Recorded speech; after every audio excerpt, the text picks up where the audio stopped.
पाकिस्तान हल्ल्याबद्दल भाषणात तुम्ही बोललात, खरं तर शिक्षा मिळायला पाहिजे. संसदेत जी सर्वपक्षीय बैठक झाली त्यातूनही काही निघालं नाही. नेमकं विरोधी पक्ष म्हणून तुमची सगळ्यांची भूमिका काय आणि पवारांच्या त्या स्टेटमेंटमुळे आजही वादंग होते, काय नेमकं पवारांचं स्टेटमेंट? दोन गोष्टी आहेत. एक म्हणजे या हल्ल्याचा निषेध करावा तेवढा थोडा, आणि त्यामुळे सरकारकडून ही अपेक्षा आहे की या हल्ल्याला चोख प्रत्युत्तर हे दिलं जाईल. काही घडामोडी पाहता आत्ताचा काळ हा सरकारच्या सोबत ठामपणे जे सगळ्याच विरोधी पक्षांनी जी भूमिका घेतली त्या पद्धतीनं उभं राहण्याची ही गोष्ट आहे. आणि मला असं वाटतं की आदरणीय पवारसाहेबांच्या स्टेटमेंटवरून आकारण जे राजकारण करण्यात आलं, माझी अशी विनंती आहे की केंद्र सरकार सक्षम आहे, केंद्र सरकार ही पावलं उचलतंय, पण त्यामुळे कदाचित या अतिरेक्यांना जे अभिप्रेत होतं या पद्धतीनं वातावरण दूषित होऊ नये यासाठी आपण सगळ्यांनी समाज म्हणून, देश म्हणून काळजी घेणं तितकंच गरजेचं आहे. वटेवारांचे कोर्टव आले, त्यांनी असं म्हणते की दहशतवाद्यांना धर्म विचारण्यासाठी वेळ होता.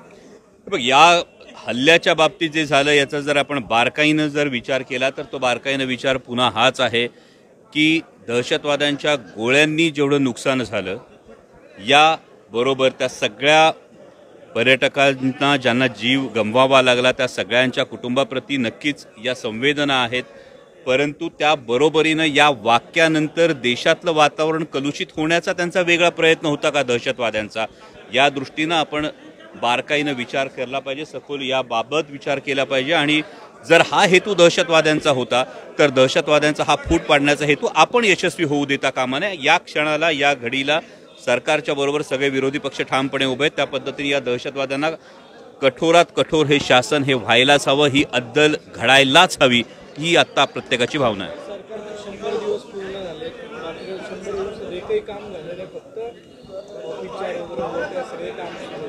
काय वाटतं महाराष्ट्र सरकारनं जो माननीय मुख्यमंत्री देवेंद्रजी फडणवीस यांनी जी एक भूमिका घेतली होती, जो 100 दिवसाचा प्लान जो त्यांनी जाहीर केला होता, मला वाटतं माननीय मुख्यमंत्री महोदयांनी याचा लेखाजोखा सुद्धा जनतेसमोर मांडला पाहिजे. नाही तर केवळ 100 दिवसांची जाहिरात झाली, पण या 100 दिवसात नेमकं काय घडलं, काय काय झालंय, कुठली कामं मार्गी लावली, याचा सुद्धा लेखाजोखा माननीय मुख्यमंत्री महोदयांनी मांडायला हवा.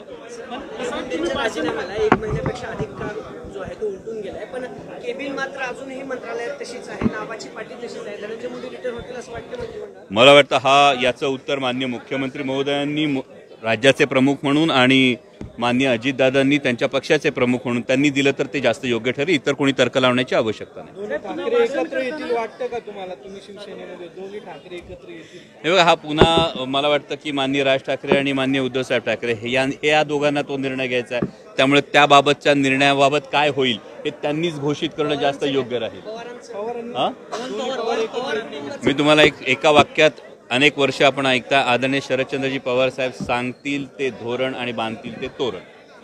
तुम्ही भाषण करताना म्हणालात की दहशतवाद्यांच्या गोळ्यांनी जेवढं आपलं नुकसान झालेलं आहे, एका व्हॉट्सअपच्या मेसेजने, म्हणजे जात विचारली नाही, धर्म मेसेजने नुकसान झालं. मात्र ज्यांचे मृत्यू झाला त्यांच्या कुटुंबियांनी सांगितले की आम्हाला कलम पडायला लावणार किंवा आम्हाला धर्म विचारला. आपण ही भावना जर लक्षात घेतली तर या पद्धतीनं दहशतवाद्यांनी हे का केलं असेल याचा जर बारकाईनं विचार केला तर जर देशामध्ये अशा पद्धतीचं अराजक तयार झालं तर आपला देश पाकिस्तानला तितक्या ताकदीनं अद्दल घडवू शकतो का?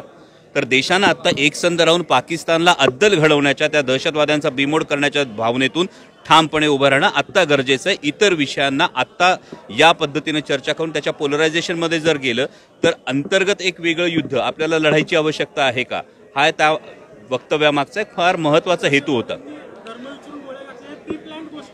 ही जर प्री प्लॅन गोष्ट आहे तर ती प्री प्लॅन का आहे याचा आपण अंतर्मुख होऊन विचार करणं गरजेचं आहे. की अशा गोष्टींनी जर देशातल्या पोलरायझेशनला जर हवा मिळणार असेल तर या गोष्टीने दहशतवाद्यांचा जो हेतू आहे यालाच तर दुर्दैवानं यालाच खतपाणी घातलं जात नाही ना. याबाबत आपण सगळ्यांनी देश म्हणून सजग राहायला पाहिजे. पाकिस्तानचं पाणी थांबवणं किंवा पासपोर्ट लोकांची रद्द करणं, विजा न देणं, जे पाकिस्तानी भारतात आहेत त्यांना माघारी पाठवणं, या सगळे जे काही 5-6 निर्णय घेतले यामुळे खरंच अद्दल घडेल असं वाटतंय काय?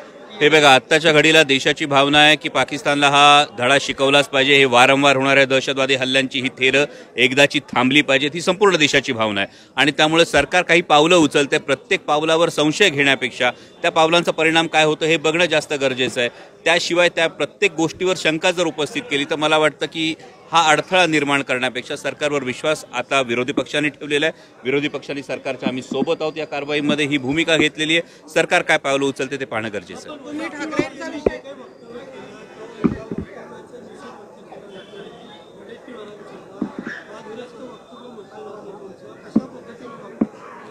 मला वाटतं या इतक्या वक्तव्याकडे मी पुन्हा पुन्हा आपल्याला प्रामाणिकपणे सांगतो की हा जो एकूण सगळी गोष्ट होती हा दहशतवाद्यांचा एक प्री प्लॅन होता का याच्यावर विचार करणं फार गरजेचं आहे.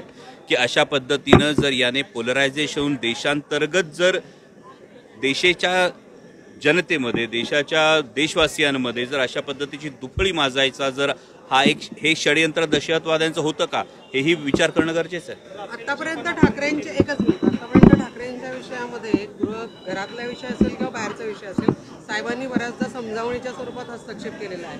तर आता या विषयात पण त्यांनी करावं असं तुम्हाला वैयक्तिक वाटतं? माझं अजून याविषयी साहेबांशी याविषयी माझं कोणतंही साहेबांशी बोलणं झालेलं नाहीये. राफेलची आपण आता करार झालेला पाहिजे.